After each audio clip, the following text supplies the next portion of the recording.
Hello and welcome to a new episode of Writing Today.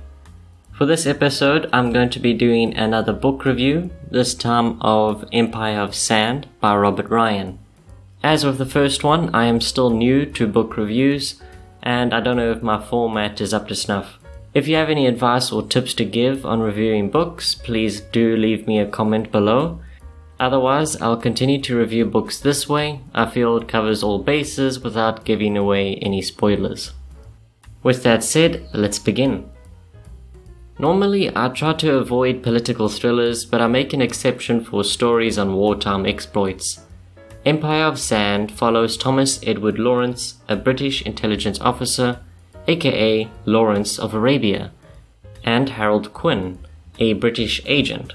Lawrence and Quinn are tasked with stopping Wilhelm Wasmus, the infamous German agent, from fueling a conflict in Egypt that could lead to a revolt against Europe. Without spoilers, here's my review. Starting off with the plot is filled with many chipper moments culled by the reality of war. Conflict on this scale and in this manner is understandably horrific.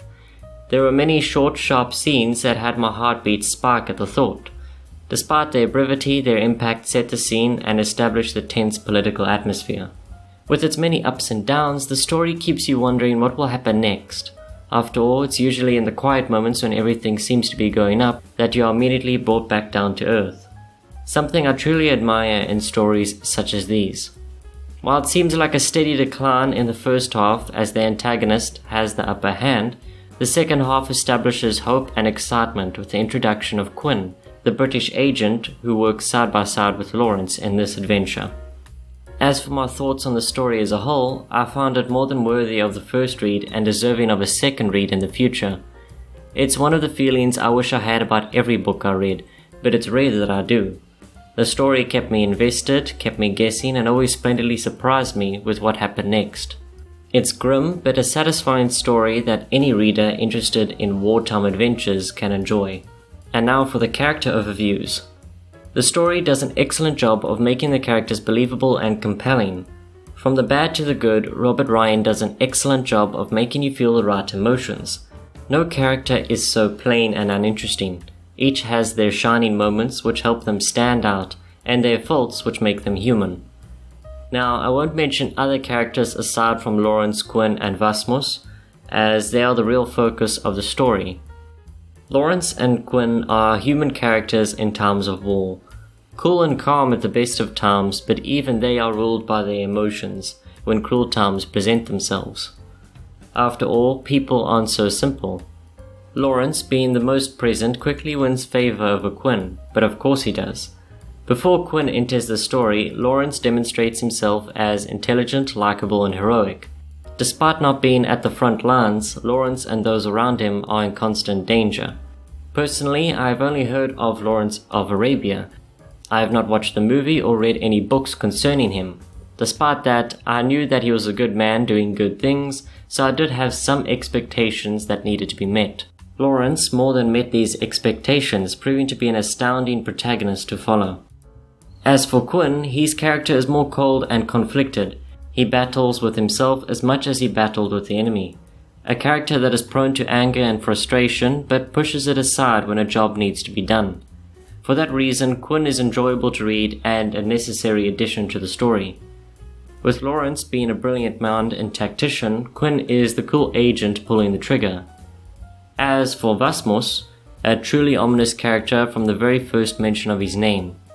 He is intelligent, fierce, and cold, the perfect antagonist for this kind of story.